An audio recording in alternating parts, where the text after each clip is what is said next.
I'm Justin Sabia-Tanis. I'm an associate professor here at United, director of the Social Transformation Program, and I've been here since 2019.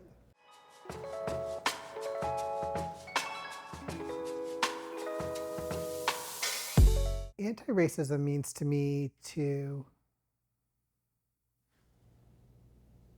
work to deliberately undermine the systemic racism in our country and in our world in such a way that it dismantles things that dehumanize, take away dignity, injure parts of humanity on the basis of race.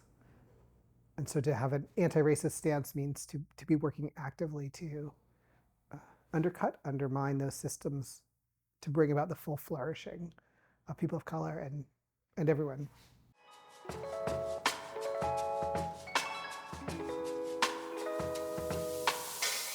An anti-racist United, to me, looks like someone would walk in these doors, they would take a big sigh of relief because this was a place in which that was a haven away from the racism of our society, of our world, where people felt, people will make mistakes because people are human, but where we would address any wrongdoing that we do with integrity, with responsibility, with compassion, that this would be a space of grace and people would be able to sort of feel safe and feel refreshed here. I mean, maybe it's a cliche, but building the beloved community here. Our work has to, I think, until people can feel safe to bring their whole selves into this space, it's at that point where we're going to learn the most together, we're going to experience the most together. And so, my vision is doing our work right means that people are free to have the conversations they need to have in order to be a part of that. My other vision for United is that, this is true for us as educators, but particularly for our students, that coming to United would mean that they feel fully equipped to be anti-racist agents in the world. That their churches are going to be bastions against racism, that their community work is going to be really effective.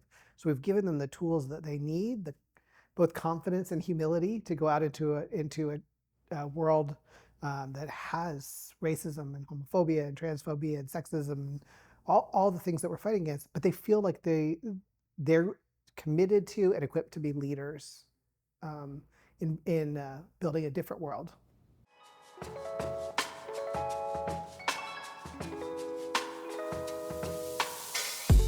Two things come to mind. One is to be a scholar activist.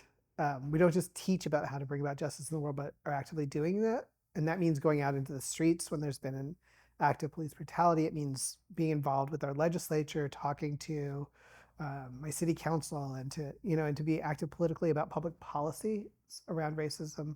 So being an activist in that sense. In terms of my scholarship, I am very firmly convicted that if we do not include a wide range of voices on any given topic, then we're teaching it in an incomplete way, or we're studying it in an incomplete way. And so as a scholar, I want to be accurate, I want to be comprehensive, and I want to really know the topic. And that means that I have to challenge myself to move beyond the narrow canon. I first went to seminary 30 years ago. It was a different canon then. And so, although ironically, Katie Cannon was one of my teachers, but not that kind of canon. But really thinking about, I have to move beyond what I was taught into what is accurate, what is right, what is complete about a field. And so that means spending a lot of time making sure that I'm reading from perspectives that are different than my own. And I mean this in terms of race, but also in terms of nationality, different social locations. So really thinking about that, and then translating that into both lectures and syllabi for readings for my students. So my students are engaging a wide range of thinkers, and they're recognizing that these perspectives are all necessary for their study of the topic, and also being very careful. I don't want to just read Black authors writing about racism. I want to read about Black environmental scientists and Black queer theorists and so forth. So that we're, or people of other races in other countries in the same way.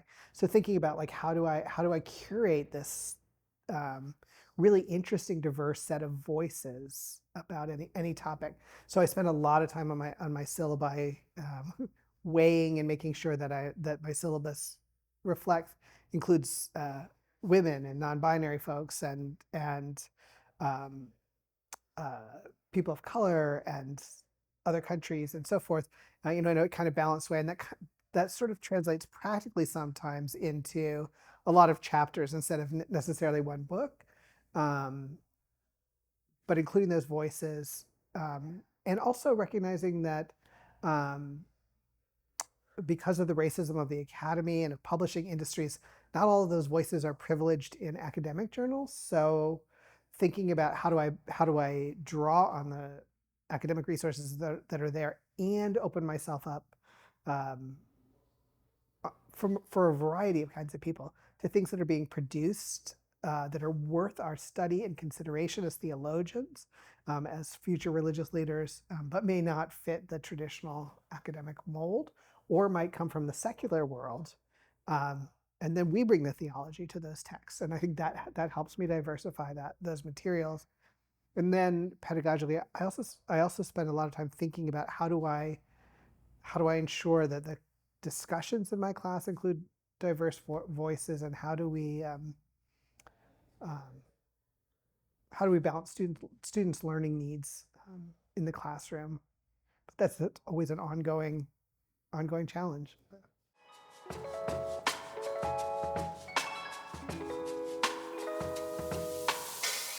Part of it is that I'm very explicit about that. So at the particularly my social transformation classes, I make sure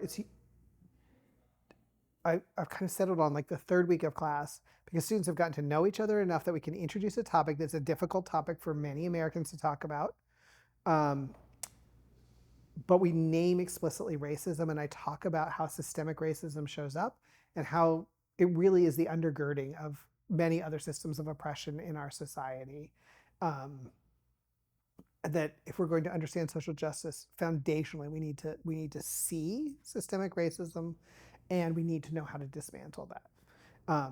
So I make that explicit, but then I, throughout the course of the semester, um, then build on that again partly by making sure that we have a wide range of people of color talking about race and talking about other topics throughout the course of the semester.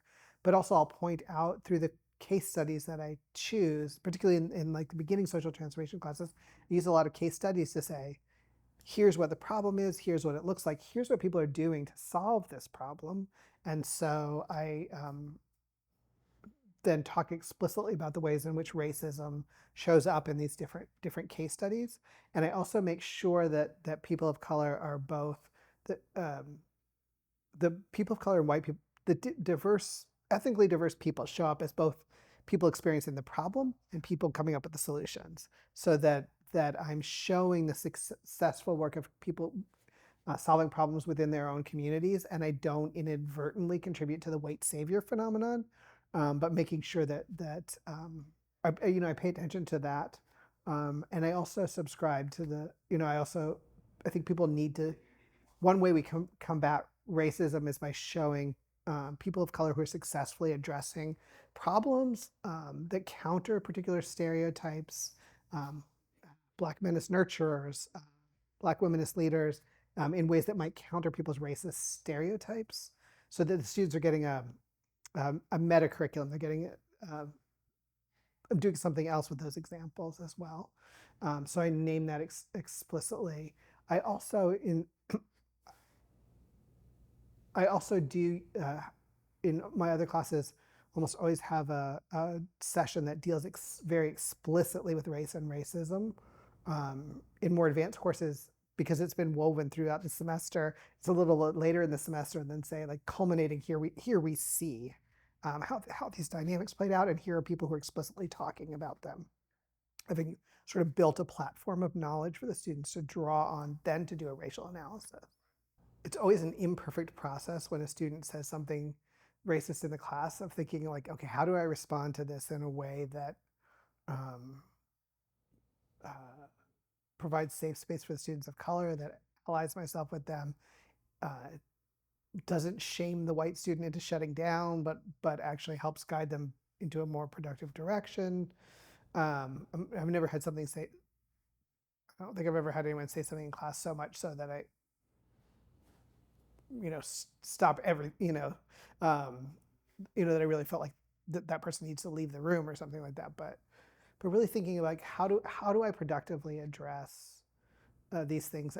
Sometimes I think I do it well, and sometimes I think I don't, and it's an ongoing process of learning how to balance those commitments. And so reading about work that other people have done, um, I think I'm particularly concerned, with the dynamic that we have sometimes of having only one student of color in the class, or two students, um, because sometimes, well, the two students, sometimes students will say, I always get paired with this other student, but I don't always want to pair students of color with white students. Like, how do we balance that in a way that meets those particular students' need? That's always, those dynamics, you know, in the world.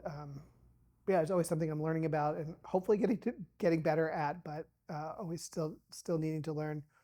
And also thinking about how do I, because of this, the study I've done, the activism I've done, the personal interactions I have, how do I not make assumptions? Because we have white students who come here who've lived in all white communities, or they've perceived them to be all white communities, and something in the class breaks them open and they realize like, oh, I didn't know this was relevant before. And I really want to not make assumptions that leave them behind or that shame them into silence, but rather create a space of like, welcome to the journey. Like, let's look at some more stuff. Let's continue with this as a learning process. Like, how do I, as a white educator, take responsibility for white students who really need to learn more and bring them along? And so much of, I think, um, the model in progressive education really is a shame-based model for those folks, and I don't think that works. None of us, we shy away from those things, and so yeah. So how does that look like with integrity that doesn't look like pandering or giving into racist ideas, and at the same time meets that student where they are? And I'd love more. Like I really been thinking like, how do we talk? What are the conversations we might explicitly have of like, what is the role of a white educator in that position? And so also I've thought a lot about that, and because sometimes people um, express, I learned from a presenter at AAR a few years ago that um, he was talking about how sometimes students express racist ideas because they want to see how you will handle them. He was talking about undergraduate students who might repeat what their parents say, for example, not because they believe it, but because they want to see how the professor will respond to it. And that was such an insight for me. So thinking about like what with our students who might say something, um, something they're afraid someone will challenge them in their church or something, to see how I will respond. And if I just shut them down, I'm teaching them the wrong message. But I still want to make that, but I don't want to, but I still need that space to be safer, as safe as it can be for students of color, or an active learning environment for those students. So.